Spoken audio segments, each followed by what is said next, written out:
Okay, where do we find in the Torah where Hashem asks himself a question?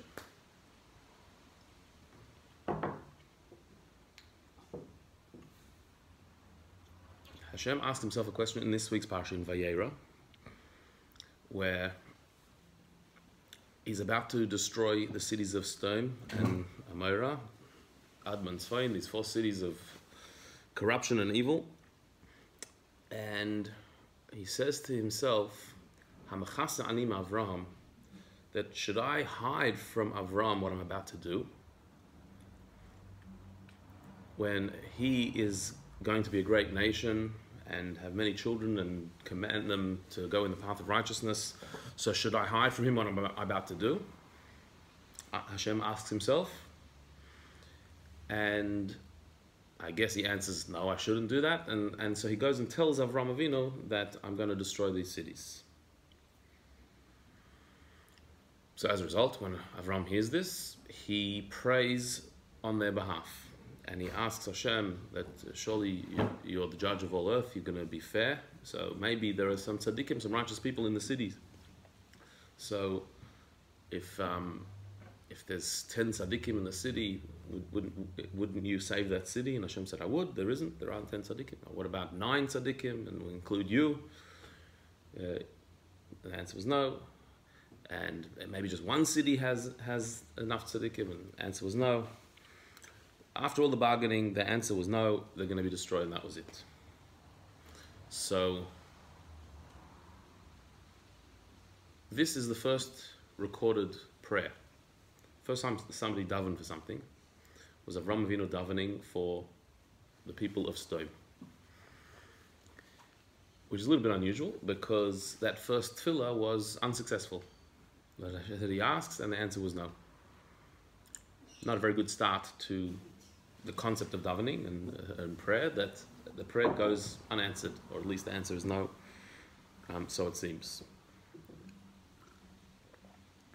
What's even more fascinating is that after his unsuccessful prayer, Avram Avinu, it says, Vayashkem Avram b'boker, that Avram got up early in the morning and he went to the place where he stood before Hashem and overlooking the destroyed cities of Sodom, which our sages, Chazal, say that here he instituted Shachris. This was the first Shachris tefillah, a daily morning prayer, was when he woke up early in the morning and davened, looking over the place that had been destroyed.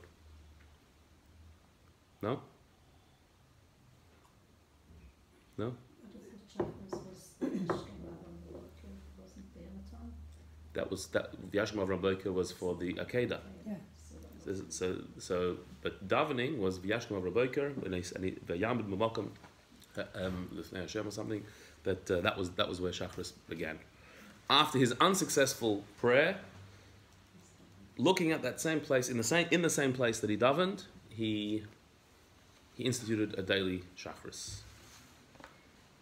Again, not such a optimistic start to our davening, that a failed tefillah. So let's look into what it means when a tefillah is unanswered, when you daven for something and it doesn't happen, because it seems that that's sometimes the case. What does it actually mean? So let's look at a few interesting sources. The first one is the Baal Shem Tov himself, quoted by his grandson, the Degel Machne Ephraim. It's number 1, the top right on the page. There's a pasuk in Yeshaya that says, celebrate the barren woman that did not give birth, because there are more children of the desolate one than children of the one that got married.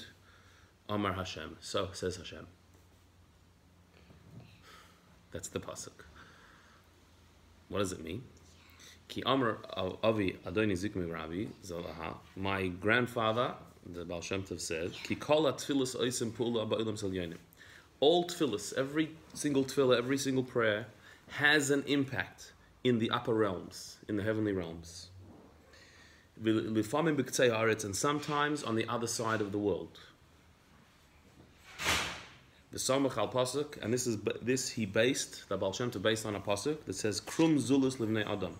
It says in Tehillim Yud Beis, chapter 12 of Tehillim, Krum Zulus Livnei Adam, which in the context, what it means, it says there that wicked people are everywhere. Krum Zulus Livnei Adam, when people elevate lowly behavior. Right? The Pasuk in Tehillim says that when people respect lowly behavior, so then wicked people flourish and are everywhere. But the Baal Shem Tov explained it a bit differently. Krum Zulus explained it a little bit differently. Elu dvarim she'oim demerumu shel olam. In the Gemara in Brachas it says, Krum Zulus means that this refers to the things that stand on the highest place in the world. There are some things that are on the highest place of the world, meaning, sometimes a tefillah, a prayer that we say, has an impact in the highest places, in the highest realms, of the highest heavens. But people think that my tefillah did nothing. I was davening for something. I didn't see a result from my prayer, so I figured that my davening failed. But really, something major is happening in the heavens. Your tefillah has impacted the heavens in a big way.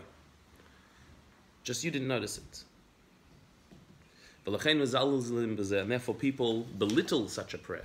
So, Krum Zulus Livnei Adam means Krum, that up in the heavens something big has happened. But Zulus Livnei Adam, that people belittle such a thing, they think they've done nothing. So here we were davening for a particular salvation, a Yeshua, a bracha, somebody needed something, and we were davening for it, and it didn't happen. So we say, our davening didn't work, we're not worthy, it was a waste of time.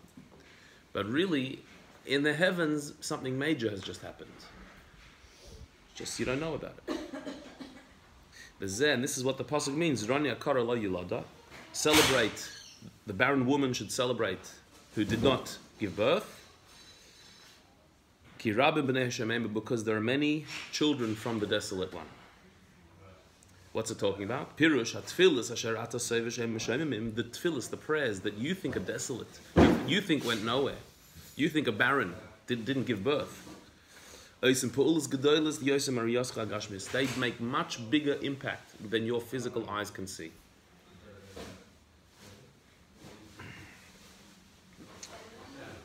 So what is this saying? What is the Baal Shem Tov here teaching?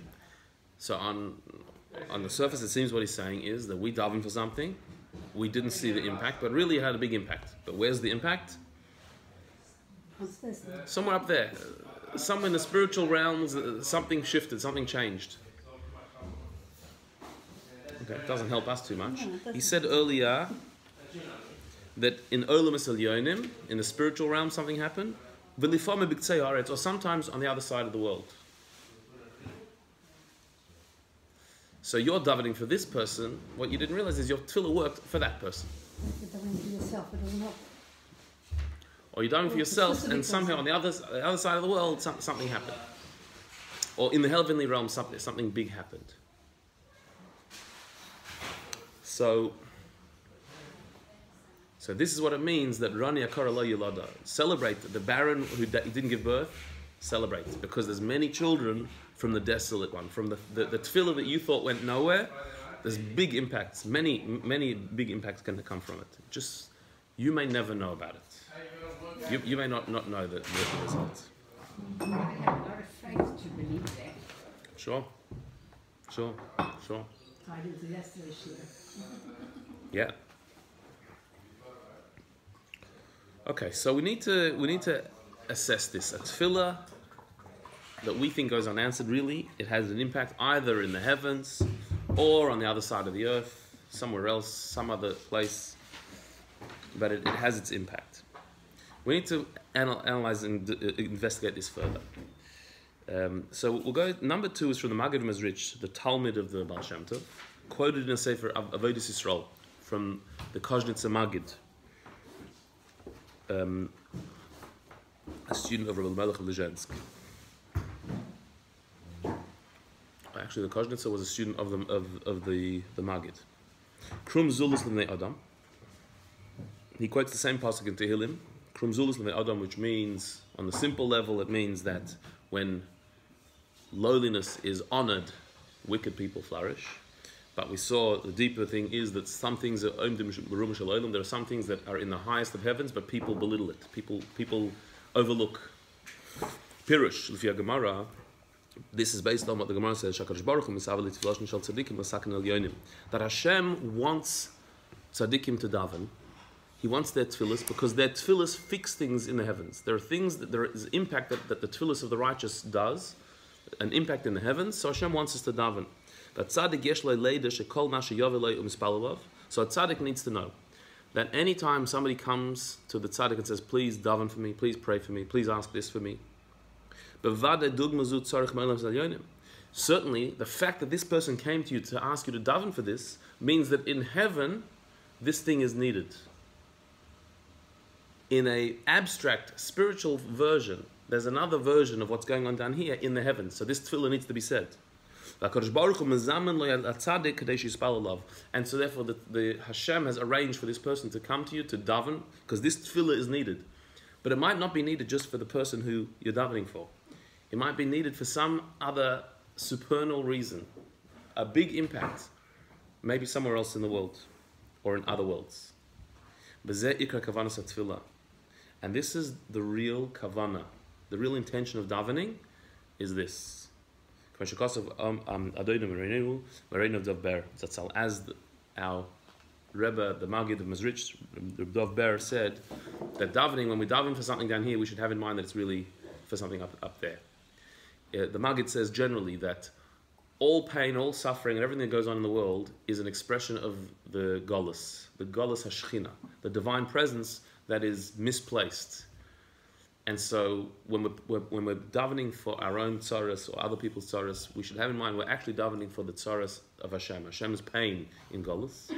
Because when that pain is solved, then all pains are solved. When that pain goes away, all pains will go away. So the real kavanah in davening, I'm davening for this, but the reason why Hashem brought this to me is because I have to be davening for a higher thing. Here he talks about tzaddikim davening. But of course we know Va'amed Kulam tzaddikim, that every Jew is a tzaddik and has a tzaddik neshama on some level. And so it applies to all of us. Anytime you get this WhatsApp message, please daven for this person, so you daven. And does it work? Did it happen? Was it solved? We hope it is.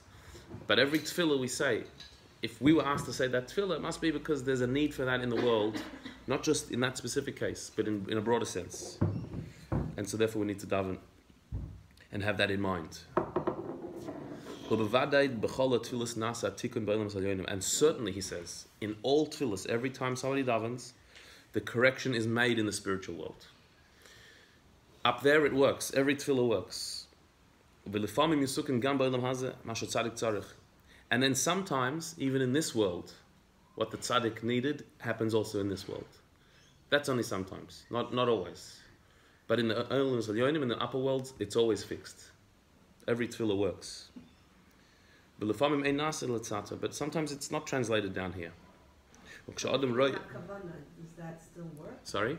What if you didn't have such kavanah when davening?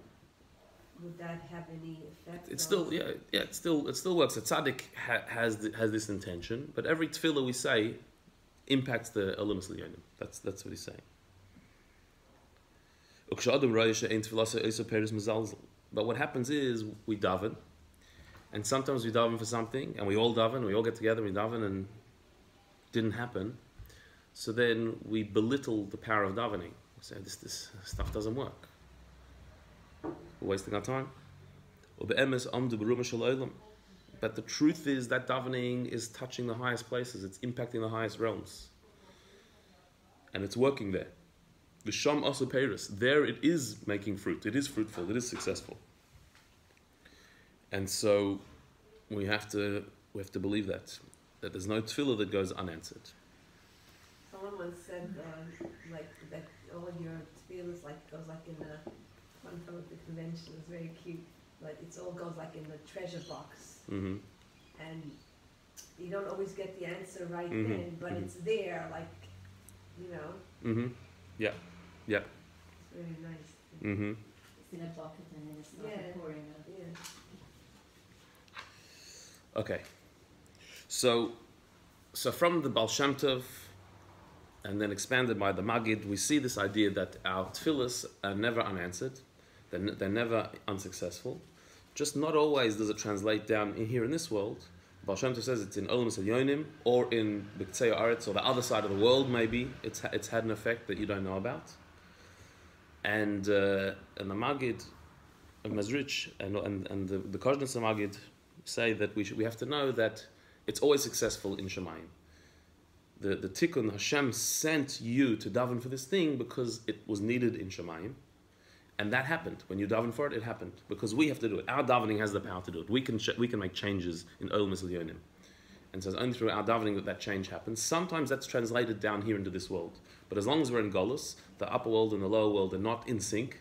The spiritual realm and the physical realm are not, things aren't always translated down here. And so therefore, what was successful in the Olam Yonim does not always come down into Olam Hazeh Gashmi, into the physical world. But up there it does work. And so we should never belittle the power of a tefillah or think that it was a waste of time. Chas v'sholom. On the contrary, it has achieved big things and it's made a big impact.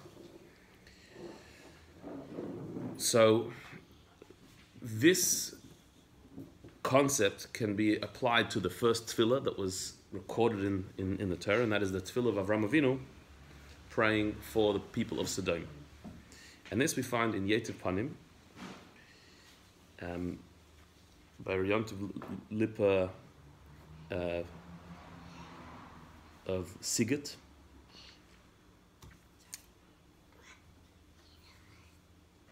He says the following. It's number 3 there. The Hovin Maimer Chazal Brachas Perak Aleph Kol Kaveh Makom L'Tfilosai.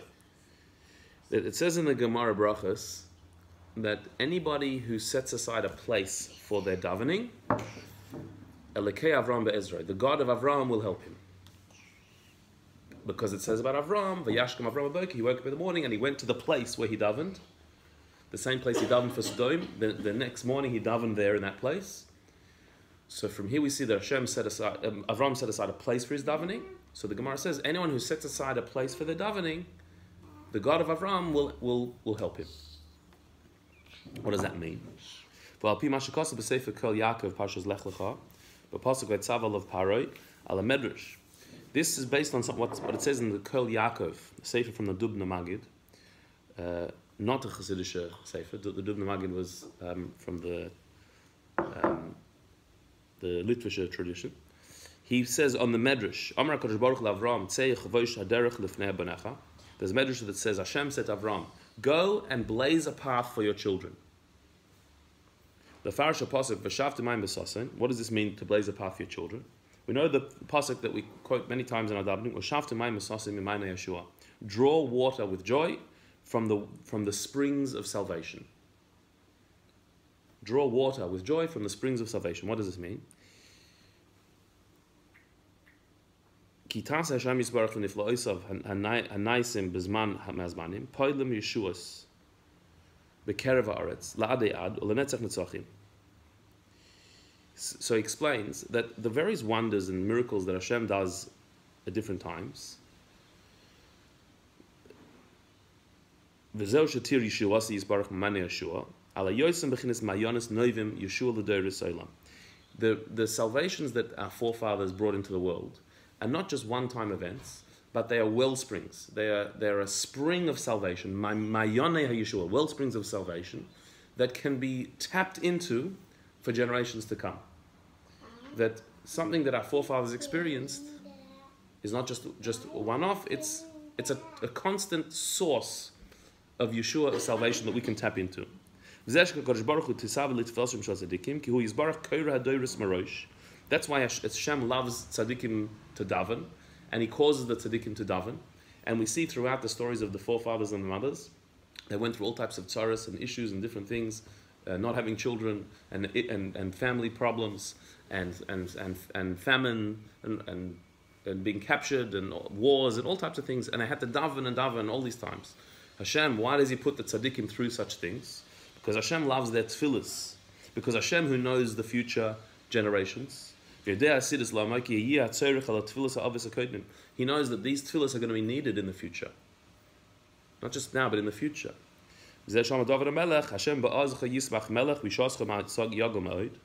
That's why David Melech in Tehillim says, Hashem, with your strength, you bring joy to a king, and in your salvation, he's very glad.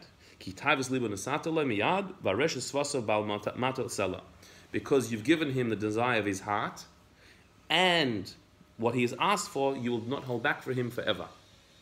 Meaning that a tzaddik gets what he davens for, but also it's not held back for the future. That tefillah, that request is spilled over to the future generations, that they can also tap into that salvation in the future.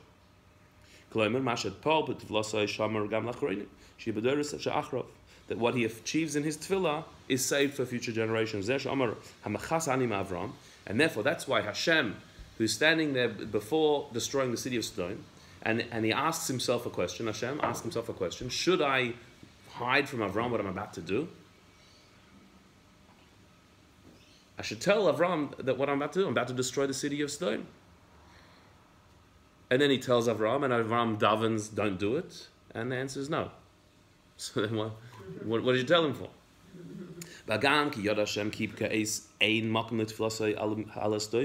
Even though Hashem was fully aware that at the moment there's no place for his davening for the people of Sodom. It's not going to be answered yes. They're not going to be saved. But nevertheless, it wasn't a waste of time for Avram to daven for them. Because that action will stand for all generations, for future generations. The tefillah that Avram davened for the Sodom will stand for future generations. And that's why Hashem says, Hashem says, shouldn't I tell Avram what I'm going to do to Sodom? Because Avram is going to have a lot of children and a great nation. So what? What's that to do with the other? I need to tell him because he's going to have a lot of kids, so I should tell him I'm destroying the city of Sodom. What's one to do with the other? He's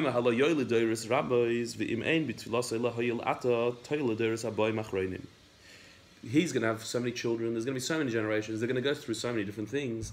So his tefillah now for Sodom won't work for Sodom, but it'll work for them, for the future generations. It'll come in handy. That's the basic idea. This from the Dublin Market Centre? Yeah. Very powerful. Mm-hmm. Wow. Even if someone, let's say, doesn't daven for that, some of those tefillahs from Avrohom would help? Sorry? Like even if someone now, let's say, All the time, things happen, Yeshua's happen. Even if we don't daven for that we didn't daven for. That's the tefillah of Avram coming down for us. Happens all the time. And so he goes on to explain, this is the Yetzer Panim. That's what it means. There's a pasuk that says, and Avram is still standing before Hashem. In the present tense, it says. Avram is still standing before Hashem davening. Meaning, till today. He's davening now. Because the tefillahs of Avram still stand forever. He's standing and davening for us.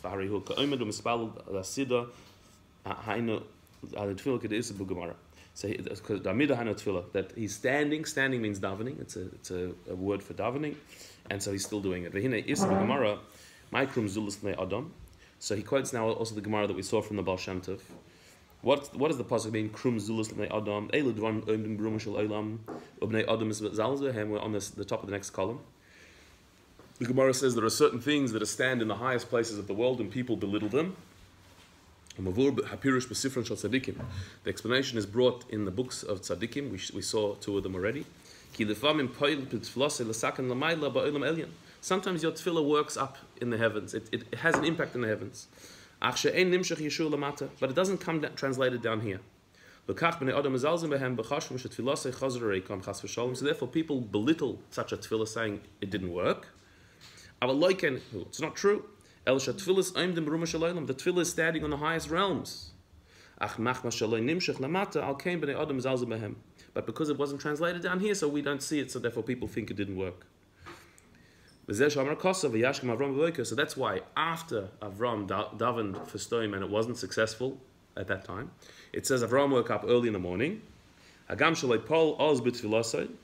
though his tefillah was not successful, It says he looked at Sodom and saw it was destroyed. But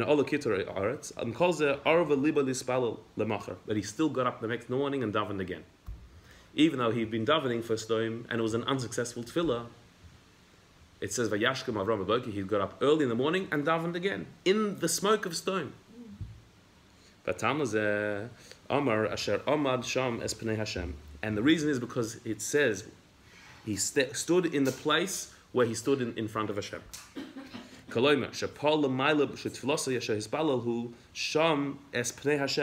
He achieved that his tefillah should remain in front of Hashem, should stay there, should be a long-lasting one.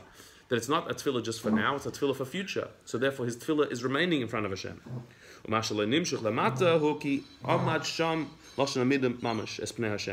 the fact that it didn't come down in this world is because it had an impact up there. His tefillah stayed with Hashem. Hashem's kept his tefillah to utilize it when it's necessary. So therefore, what it says in the Gemara in Brachas we started, that anybody who sets aside a place for their davening, what does it mean to make a place for your davening? The simple meaning is that I sit here to daven. In shul, there's an idea that you should have a place, that this is where you daven, this is your seat in shul where you regularly daven. At home as well, when you daven at home, you should have a place in your home that this is my davening spot. That's the simple meaning of the Gemara. You have more than one? Sometimes you have to. But here it means a different thing. It's not for you, it's for your tefillah. There's a place where your tefillah is. Somebody who knows that there's a kovei makom l'tefillah, that your tefillah has a place, a permanent place. Yeah.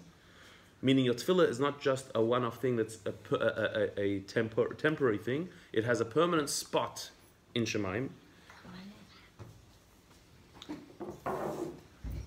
Even though your tefillah may not have the impact immediately.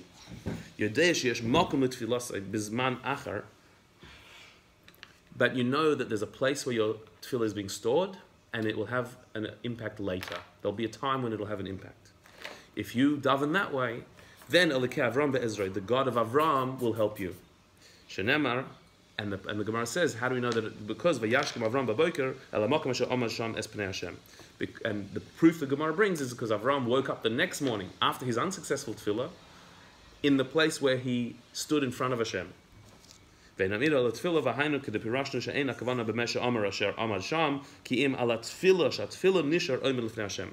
talking about him standing there, it's his tefillah is standing there before Hashem. Avram knew the next morning that my tefillah is still there. It'll still have an impact, maybe not now, but one day it will. To make a place. So you have to know, Kovei Makom L'Tefillah means that you know that your tefillah has its place in heaven, and it will come down, it will have its impact when it needs to have its impact.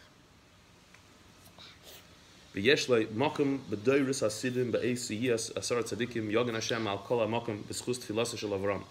one day there'll be 10 tzaddikim in a place, and that place will be saved because of Avram's tefillah to save the city because of 10 tzaddikim. Maybe it's not Sodom, there'll be another city that has 10 tzaddikim, and that tefillah will be answered. Understand this well. This is a true thing, and it's a good advice. You should never give up on asking and davening, no matter what the situation is. Even if it seems to you that you haven't been answered. Don't worry, there's a place for your tefillah. It has a place that it's stored, and there'll be a place that it will land. It will come down at one time. So this is how we have, where Hashem says, shouldn't I tell Avram what I'm going to do? And then Avram says, don't do it. And he says, I'm going to do it anyway. So then why did you tell him? Why are you telling him about it? Because his tefillah needed to be said. Just like Hashem sometimes sends us things we need to daven for, and then we daven and it didn't happen like we wanted it to happen. There's a place for that tefillah as well. There's an impact that it'll have. We just don't always know where. Well, we see that Lot's tefillah was accepted and the city of Sodom was saved. Mm-hmm. But when Avrohom davened, really at that time didn't we'll see that maybe it wasn't Lot's tefillah that made it work. We'll see. So now we understand that Avram's tefillah to save the people of Sodom was not rejected. It didn't become fulfilled in that way for those people. It was stored up for the future. The question is, do we know where that tefillah was answered, where it did have an impact? Do we know the end of this story of Avram's tefillah? What impact did it have? Who was he davening for? And where did it come out? So for this, we go on the other side of the page. We saw from the Baal Shem Tov earlier that a tefillah has two impacts on the world.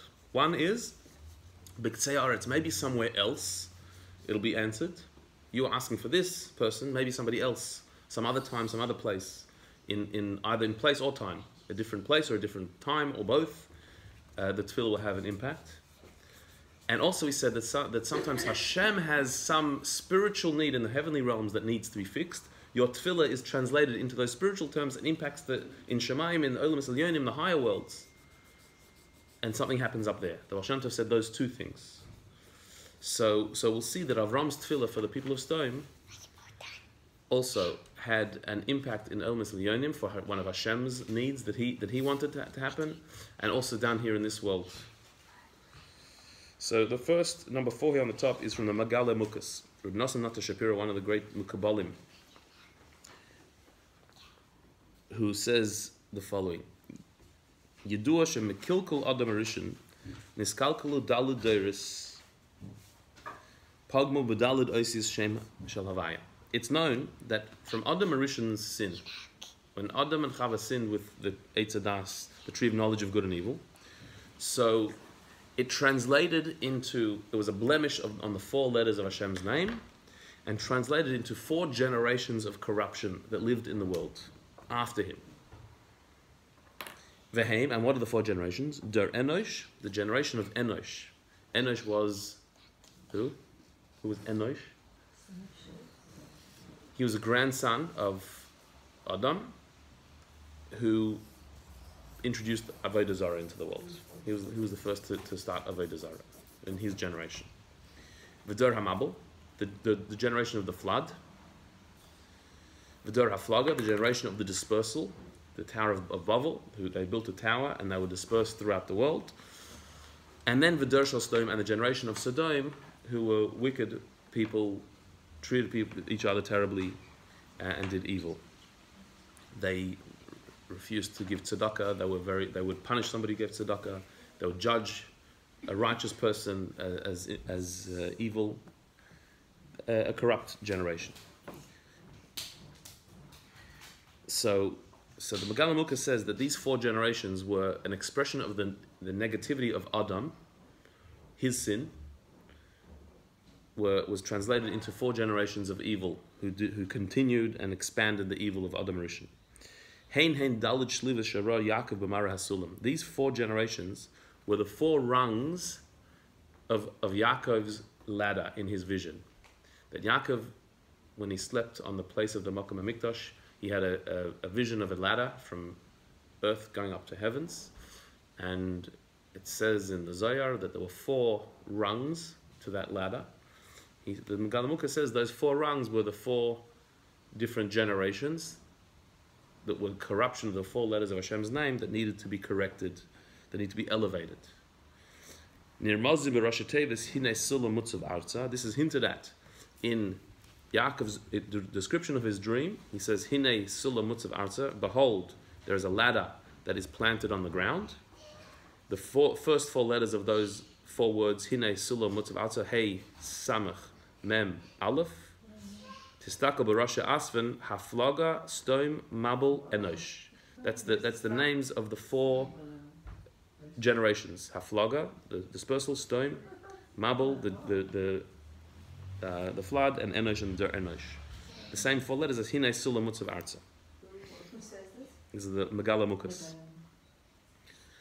Ve'elo daladoris nisgalgalu Mitzrayim. Now this is interesting. He says, and this is based on Arizal, that these 4 generations were all reincarnated in the generation of the slavery in Egypt.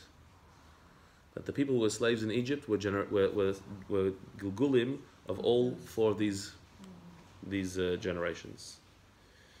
K'moshe Kosa b'Sefer HaPardis b'Shar HaSha'arim, as it says in Pardis Ramonim, it also says in the writings of the Arizal, She'avor hamabel itmar kol haben hayilud hayolid tashlichuhum, that because the souls in Mitzrayim were Gilgulim, were reincarnations of the souls from the Mabel, from the flood, so therefore we see that they also had a decree against them that their children were thrown into the Nile, like the flood. It says that the people of Sodom were the people who died in the 3 days of darkness. We know that during the plague of darkness, there were certain Yidden who refused to leave, and they died in the darkness.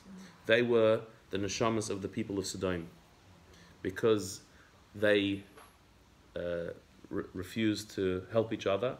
They lived in darkness and isolation from each other, so therefore they died in the darkness. And because of the Dur Haflaga, those neshamas were reincarnated, and therefore the Yidden in Mitzrayim, it says they had to go and find straw to make bricks.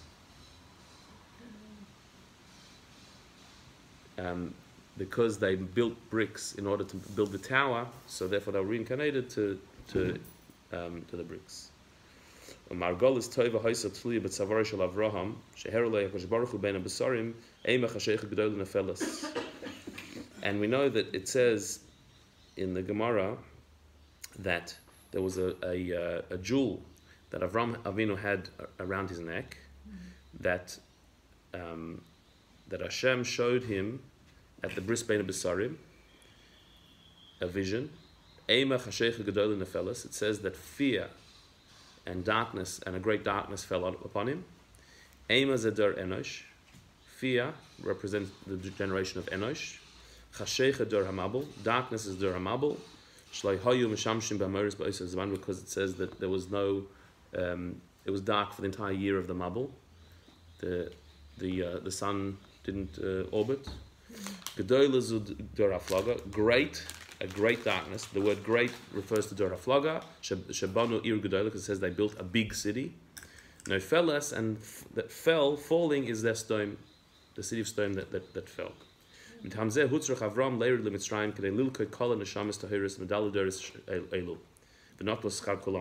says for that reason, Avram had to go down into Mitzrayim to gather these neshamas and to lift them up.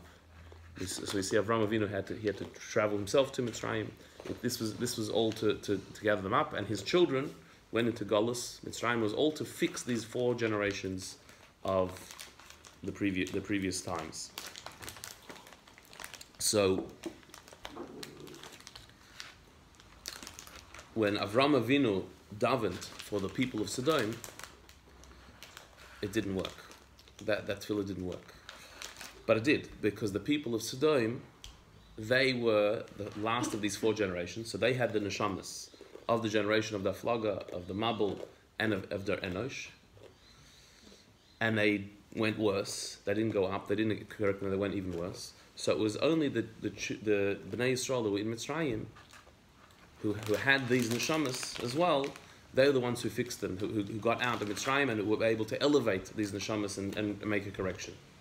So, how was it that they were able to survive? Was it because Avram Avinu davened for them? Avram davened that the generation, he davened for the people of Sodom. It didn't work for them in that incarnation, but in the next incarnation it did work. That the people, the Yidden in Mitzrayim, were able to come out. But not fully, because they didn't really elevate it this time. They corrected the neshamas. The neshamas were all of them? Yeah, from the past. So that's why they were ready for Matan Torah. The Yidden were ready for Matan Torah. So that was one impact on this world, but not in the same time, not in the same place. Many, many years later, the Tefillah of Avram worked to bring the Yidden out of Mitzrayim. That generation could come out of Mitzrayim. But also the Baal Shem Tov said that the Tefillah, if it's not answered immediately in the way we want it, but it could be answered in the Olam Elyonim, that Hashem may have some purpose, some function that He needs to be done. and therefore he's sending you this situation to daven for, so that tefillah should impact up in Olamas Elyonim, something that could only happen there. So, for this, we go to number 5, the Pri Tzadik, Reb Tzadok HaKohen of Lublin, on this week's Parsha Vayera. He says a fascinating idea. B'tanchuma reish Parsha Zu Yelamdeinu Rabbeinu kama brachas mispal Adam b'chol yom v'herech b'zeh. We find in Medrash Tanchuma, in Parshas Vayera, it asks the question, how many brachas do we say every day? We say 18 brachas. And why? And it goes through the whole reason for Shemona Esrei now davening. And it goes at length. It seems a strange place to talk about davening and Shemona Esrei in Parshas Vayera. Why there? What's the connection between Shemona Esrei? We already know. We already have an inkling of what the answer would be. But if you're just learning Medrash Tanchuma and suddenly it goes into a long discussion about davening, why in Parshas Vayera? Rak Mashasiyim Teidish called Rachav Chesed, Ubemtzisa Boker as a Chaylav, Bakar as a Chaylav, Zeh Amaleb Kishin Lab Inyan Tefillah. So there's a part of the Medrash there speaks about visiting the sick. Okay, that's this week's parsha, the Malachim going to visit Avram. But the davening part, where's that? Why is that?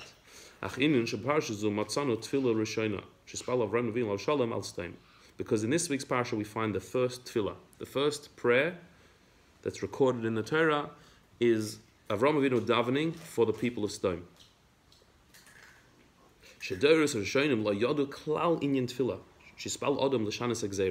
The previous generations before Avram had no inkling of the concept that you could daven to Hashem to change a decree. I mean, to us, like, that's obvious, but like, why would that be obvious? that you can daven to Hashem and he should change his mind? Like, that's actually quite counterintuitive. For us, it's normal, but it wasn't. Avram Avinu was the first person to attempt that. Correct. He says, Noach, who heard that Hashem is coming to destroy the world, didn't occur to him to ask Hashem, don't do it. He makes more sense than Avram. That if Hashem tells you this is what's happening, okay, so that's what's happening. Who am I to argue? Avram, who's the first Jew, he says no. And he tries to disagree and to stand up for the people. Whereas for Noach, it didn't even occur to him the possibility. So Avram Avinu, when he was told that the people of Sodom are going to be punished, he davened for them. Forgive them. In fact, even Avram, we don't find that he davened for children. Yitzchak davened for children. We don't find Avram himself davening for children. And even though he did say, when Hashem said, I'm going to give you the land, so Avram said, but I haven't got children, so what, my servant's going to inherit me? But that wasn't a tefillah. He wasn't davening. I understand what Hashem said. Right. It's a question. Yeah. Okay, so how's the father going to, how's he going to Yeah. what he's saying? But he's not. But Avram Avinu wasn't davening for children. So Yitzchak was the first to daven for children. Why? Avram Avinu hispalel al Sodom, because even though Avram Avinu davened for the people of Sodom, that was davening for other people. He never thought to daven for himself. That's another chiddush. That you can daven for yourself. Who says you can daven for yourself? So Noach didn't imagine you can daven for anything. If Hashem says this is what's happening, that's what's happening. Avram Avinu, when he heard that Sodom is being destroyed, he says, no, I'm going to stand up for them. But for himself, it didn't occur to him that he can daven for himself. He can daven for somebody else. But isn't it asking Hashem, kind of, you're giving me this land, where are my children? Like, kind of, in an indirect way, asking Hashem for having children. It's not a tefillah. No, you just be asking it. Oh. He said, "You haven't given me children, so Yeah. How does this work? It's like, yeah. And I'm just like, a tefillah is Something. yehi ratzon. Tefillah is maybe I will." He didn't think you could do that, so he didn't. But for Sodom, do we see actually he davened, like we see the davening, or just he said, what if please, Yes, Hashem, yes. save Save the yes, people. He's asking Hashem. Hashem told him destroying it, and he said, "Don't destroy. Maybe there's 10 tzaddikim. Don't destroy."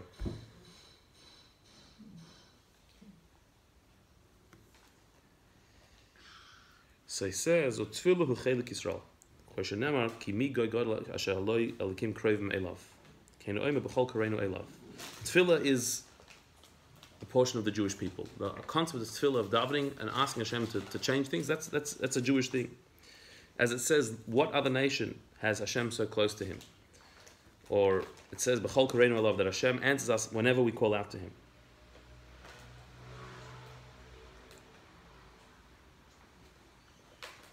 ואף שהספל שם על מלך וגם אל וגוימר, היינו שישמע השם יסברך מני קידוש השם, כמו שכוסר למען ידון כל עם הארץ, אז שמך, ורק האובס שחידשו התפילה. Even though Shlomo Melech davened that all the nations who pray, Hashem, please answer them. Why is he doing that if it's a Jewish thing because of our closeness to Hashem? Why is he saying all the nations should be answered? Because Shlomo Melech wanted there should be Kiddush Hashem, Hashem's name should be sanctified. That if we're davening, people will learn that, and eventually other people will daven as well. But if they're not answered, so then they're going to reject the whole thing, they're not going to believe. So Shlomo requested that all nations' tefillah should be accepted when he built the Beis HaMikdash. But it was the forefathers, the Avos, they were the beginning of tefillah. The beginning of davening was the forefathers. Mashakos of tefillah, Avos Tiknum, as it says, our forefathers made the tefillahs. Shachas Mincha Ma'ariv, Avrohom Yitzchak Yaakov, but even the concept of Avrohom Yitzchak Yunuk Gamken Yisrael. We said that tefillah is a chelik Yisrael, is a part of the Yisrael. Yisrael was Yaakov, but Avrohom and Yitzchak are also called Yisrael. Kameshakosov Ikar Tefillah be Yaakov, but Yaakov was the main one who really he personified tefillah.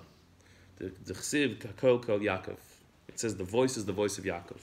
The Medrash says that it's the voice of Yaakov that is heard in all the shuls of all times. Yaakov was the personification of tefillah. Zeh kol kol, hey kol kol vav.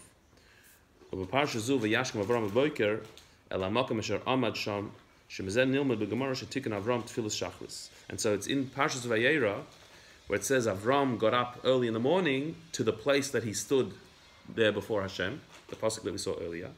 From here, the Gemara learns that Avram Avinu invented Shachris. He started the concept of davening Shachris, the morning service. But tefillah is shown. What it was, though, right? That tefillah doesn't say what. No, tefillah no, was. no. But tefillah Rishonish is Baal Avram Avinu Hayal Stone. But the first tefillah that Avram Avinu, the inventor of tefillah, the first tefillah he said was the tefillah on the city of Sodom, the people of Sodom. So here's the interesting words relevant to our discussion. It says that Reb Tzadok, Va'af sheyad Hashem yisbarach shelo yifil b'tfilasai. Even though Hashem knew in advance that this tefillah would not be answered, would not be successful. Shelo yimsa af asar tzadikim. There's not even going to be 10 tzadikim in all of the cities to save them. Mikol makom hayila tfilasai lahatzilis light. However, Avram Avinu's tefillah was successful in saving Lot. Lot was saved, his nephew. Because he was also in the cities. Shemimeno Yotze David HaMelech Alav Shalom. And from Lot comes David HaMelech. Shenemar Matzasi David Avdi. And it says in Tehillim, Matzasi David Avdi, Hashem says, I found my servant David, I found him. The Medrash says, Heicha Matzasi, where did I find David? B'Sodom. I found him in Sodom. Meaning his neshama was in Lot. Lot could have been destroyed. He was not the greatest guy either. But Avram davened to save the cities of Sodom. The tefillah was not successful for the people of Sodom, but for Lot it was successful.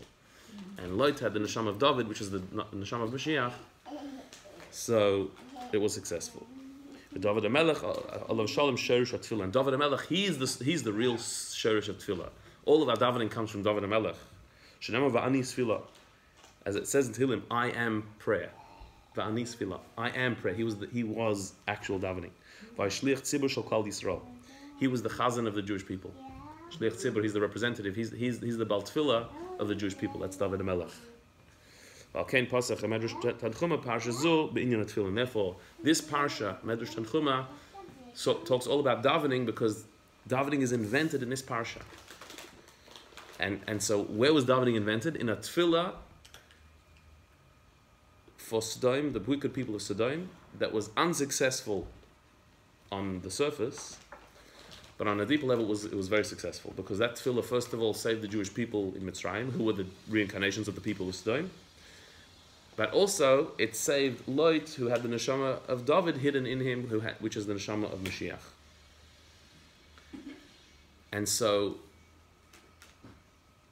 we could say, the Baal Shem Tov said that a tefillah that you think is unsuccessful, really it's poil in Elyonim or in K'tzei Haaretz. In the heavenly realm, something is fixed, or some other place, some other time, it happens. So, for the future generations, it saved the Yidden in Mitzrayim, who were the Gilgulim of the people of Sodom. But also here, like the Maggid said, that Hashem sometimes makes somebody daven for something because Hashem needs something in the Elmas Elyonim to happen, and it can only happen this way. Hashem needed the neshama of Mashiach to come into the world through David, through Lot. But Avrohom Avinu couldn't really daven for Lot to be saved because he was no tzaddik. So Avrohom Avinu was like, if there's some tzaddik in the city, shouldn't it be saved? And through that Lot was saved. Why couldn't it be direct? Why couldn't he daven directly for Lot to be saved? Because he was no tzaddik. But more than that, this tefillah was successful in saving Lot, specifically because Lot was not a tzaddik. And that is because we know that the neshama of Mashiach comes through very unusual means that seem to be quite immoral. And this is mentioned, one of the sources of this, the Arizal already writes about it, but the Sifsei Kohen here, the Shachal Torah, Reb Shabsi Kohen, he was one of the students of the Arizal. He says, Shemaiti b'shem harav Yaakov Ariz, Zal, I heard in the name of Rabbi Yaakov Ariz, another student of the Arizal, I believe, Shakibul Merabaisov, that he received from his teachers, Lama hayachas v'asrar v'malchus shal Yisrael yia al de derech sharoya yira shchas v'shalom yesh beit tzad mamzerus. Why is it that the royal line of the Jewish people, all the way down to Mashiach, seems to come in such a way that to the observer there's illegitimacy there? That every step of the way it seems that way. That Boaz, who he was a great grandfather of David HaMelech, and he only had a child with the daughter of Eglon, Ruth, from Moav. And you know where Moav comes from. Moav comes from Lot and his daughter. But David Gamken Amru, and also David Shnesava Yishai Lamasai Va'amar La Hitam Tumasa Vaholcha Va'amra Legvirta Vaholcha Gevirta V'Tiara Atzma Abba Valana Bebeis Ha'ama Abba Yishai V'Shachav Ima B'Choshvei Shehi Ha'ama V'Achkach Nimsas Ishtoi Muberes V'Choshvei She'ena Muberes V'Meno Lazeh Asay LeDavid Roya Kadesha Ariyah Dov Yargehu. Yishai had intended to have relations with his maidservant, but his maidservant told her mistress, which was Yishai's wife, and so in the end he had relations with her, thinking he was having relations with the maidservant, and then he saw that his wife was pregnant and thought it must not be from him, and the son that was born was David, and so he sent him out to be a shepherd, so hopefully a lion will eat him because it's just a problem. And as David, that's not normal. The father hated him, his mother hated, like they were all embarrassed of him. But this stone that the builders rejected, Shem Avi V'Imai, which is his father and mother, Haisel Rish Pina, became the cornerstone, the head of everything. But Rechavam, Gamke Menama Amonis, and Rechavam, who was Shlomo's son, came from Naama Hamonis, an Ammonite woman, another embarrassing nation. So, and from Shlomo Melech comes Mashiach as well. What's going on here? And Tamar, this is actually talking about Yehuda and Tamar. That's what it's talking about. So why is it all happening? Hashem makes it this way to sneak Mashiach's soul into the world in a way that will not be noticed. In order that there will be no kitrug, no accusation, that the Satan, the powers of evil, the powers of negativity, always try and stop Mashiach coming into the world. But from such a union, the powers of evil are not going to bother. They're not going to worry. Because what good can come from these unions that are so immoral and strange and quite seemingly wrong? So Hashem knows that the only way to get the powerful neshama of Mashiach into the world is in a way that the kitrugim will leave alone. That the powers of evil, the Satan, will leave alone. So no one's going to think that from Tamar and Yehuda, or from Rus and Boaz, or from Yishai and Nitzeves. There's nothing to worry about there. There's nothing holy going on there. But in fact, no, the holiest thing is happening there. The Neshama of Mashiach is sneaking into the world. And certainly, no one's going to think from Lot anything good is going to come. So therefore, here as well, what Rav Tzadok Cohen said was that the tefillah of Avram Avinu for the people of Sodom worked for Lot. Why? Because if you directly daven for Lot, then there's something suspicious. But davening for Sodom, in a roundabout way, that will allow the neshama of Lot to be saved, which has in it hidden the neshama of David Melech and Mashiach. But that tefillah, the Mukatrigim are not going to try and block. No one's going to stop him davening for the people of Sodom, because it's not going to work anyway. The tefillah is not going to have any effect. Daven as much as you want. But it did have an effect, because Lot was saved and Mashiach came. So Hashem needed that tefillah. So therefore Hashem says, am I not going to tell Avram what I'm about to do? Because his nation is going to be the great nation that will eventually bring Mashiach to the world. So he needs to know that, so his tefillah can work. So this should be a great chizuk to us, that our tefillahs have an impact. We want them to have an impact the way we want them to. And Mitzvah Hashem, they should. But we should know that the tefillahs of all the generations, all the way back to Avram and all the way down to us, have an impact in this world and in the elements of the in the higher worlds as well.